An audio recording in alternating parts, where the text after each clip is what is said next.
Every 6 minutes, a woman is raped. And it felt like I hadn't seen anybody talk about that from the point of view of a rape survivor. I felt as a writer that, honestly, empirically, it'd be a really interesting thing to explore, but also we'd get a chance to say something. I read the first image, which is exactly the first image you see that Allison Liddy Brown captured, which is the fingernail. And the script was so perfectly detailed, I knew exactly how to breathe in a scene. I couldn't even sleep. I read it at like 10 p.m. and I couldn't sleep. And mostly because, I mean, it was disturbing, but mostly because I knew that I had my work cut out for me, and I immediately got to work breaking it down and doing my work on it because it was a real challenge. I'm gonna kill somebody. I'm gonna kill somebody. Let me go! Calm down. Guys, come on! Calm down. I'm calm. Calm down. I'm calm. Sorry. I can tell you about what the research process was. And when I say research, I mean going to the Rape Treatment Center. Gail Barbanel, who runs the center and has for 30 years. They contacted me about meeting with the writers when they were starting to formulate the episode, and then it became more than one episode storyline.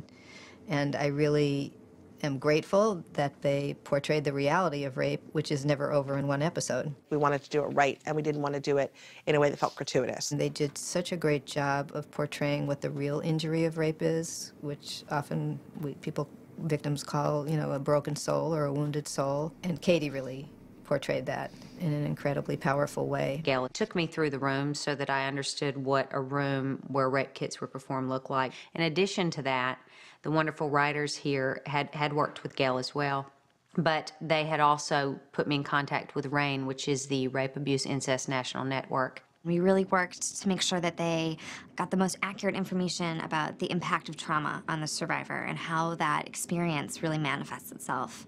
And actually we're able to work with Katie in connecting her with survivors in the RAINN Speakers Bureau so that she could model her portrayal after them as accurately as possible. Lock it up and let's roll, please. Katie, she came in the first day and she made a little speech to the crew, which I found very, you know, loving. When you statistically look at 1 in 4 women, 1 in 33 men, there are people in the room that have experienced this or have people close to them that have experienced rape and sexual assault. So I was very open, as was everyone else, and just said, look, if you need to step away, if it gets too much, step away, unless you need to fundamentally be here. Like, we all love each other, we all know what we gotta do, and we're all gonna do it well. That's an actress. That's an actress. There was an atmosphere of respect, great respect on the set. Less people that know your business, the better. I get it. I knew how good Katie was because I'd been working with her so much, but she was so deeply connected, which is really hard to do when you've been in, you know, getting prosthetics put on you for 3 hours, and you're trying to figure out exactly at what stage of healing you are, so how it physically move and what emotional point you'd be at. She was still very, very able to be in the moment, which is, you know, what it's all about. I'm okay, good. I'm okay. It's gonna be okay. It was almost a quiet performance. She just went there. I know it really, from what she said, was a very important experience for her. You know, as a person, as an artist, going to places she hadn't been before. It was a really big deal, and I think it showed.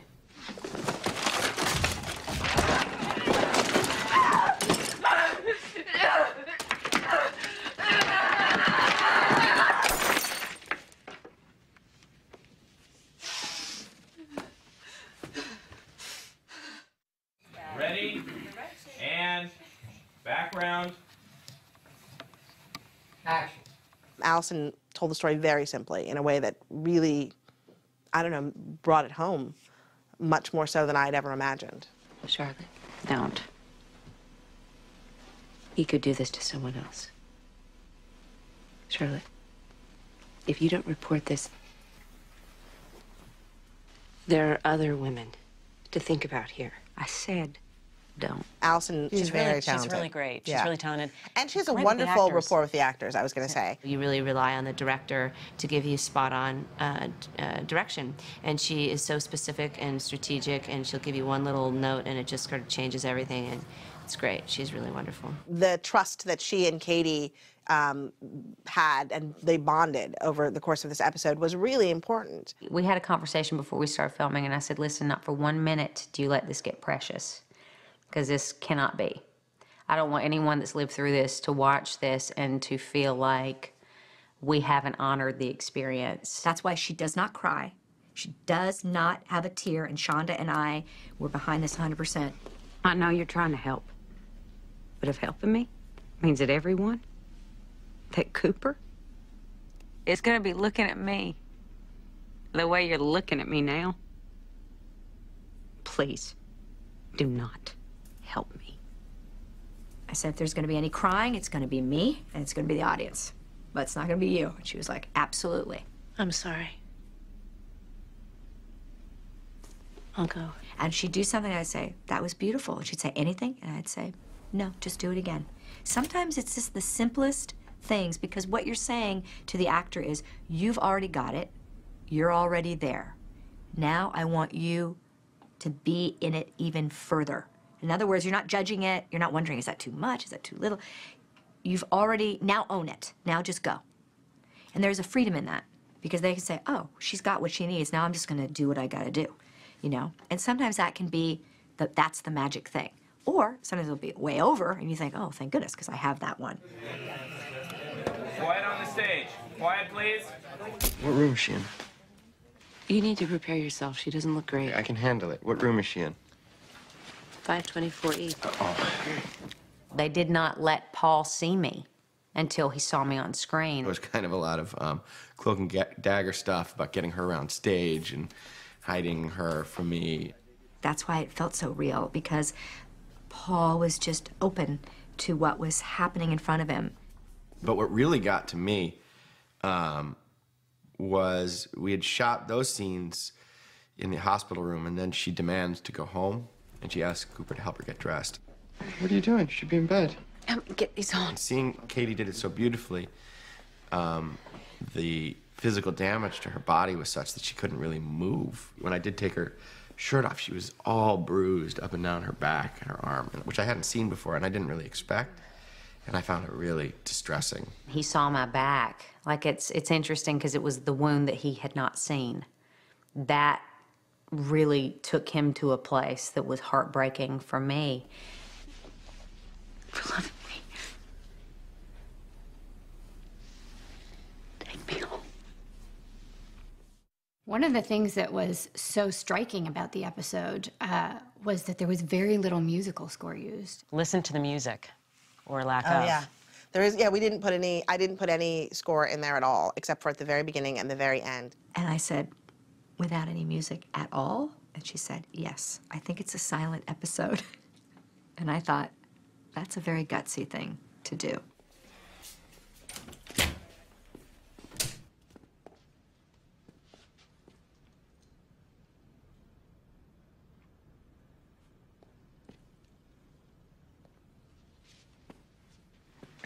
She fought him.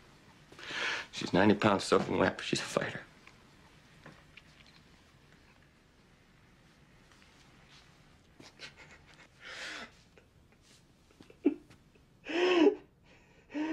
There was something about that starkness where, without music, that really kind of drove home the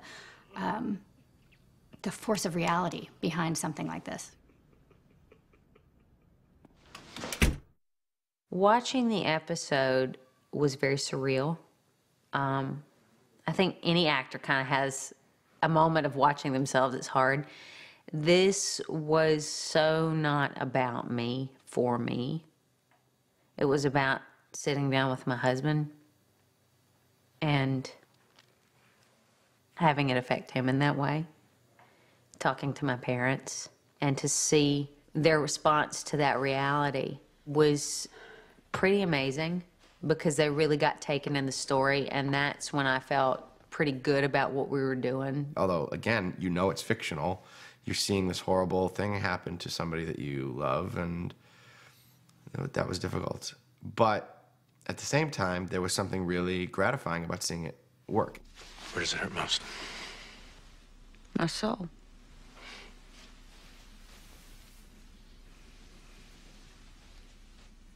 My hand.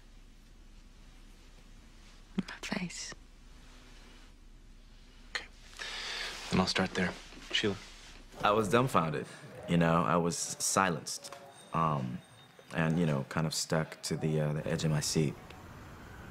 I have to say, after the show aired, people came up on a very regular basis and talked about it. It was very, very interesting. From what I understand, there was a huge response after the public service announcement that they did for RAINN. Every 2 minutes, someone in America is sexually assaulted. The attack may last just moments, but the effects can last a lifetime. There is help through the National Sexual Assault Hotline. Call 1-800-656-HOPE or visit rainn.org. You don't need to go it alone, and it's never too late to get help.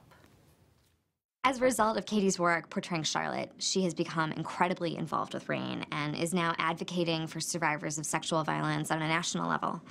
She's become a part of our National Leadership Council and is raising funds to ensure that victims of sexual violence will be connected to the help that they deserve when they need it most. She has become incredibly passionate about it. She's gone to Washington, D.C. to speak about it, and she's just become a real champion and spokeswoman sort of for that group. Anytime that someone who has the power to draw media attention to something of public importance and they use it for the power of good, it's a great thing. And I'm glad for Katie that she found her voice about that particular issue. It's a profound thing to experience when people just say thank you. They say nothing more. They walk up to you and say thank you, and you know what that means. And I think all of us have had certain moments, you know, that we've been thanked. But for me in particular, it's why I do this. And not every actor, and I mean this in all sincerity, you don't always get to feel of service. And to me, that's what storytelling's truly, when it's doing its best thing, that's what it's all about.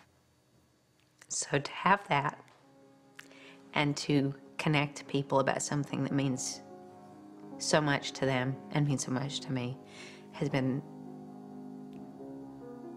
the greatest thing that I've probably ever done as an artist.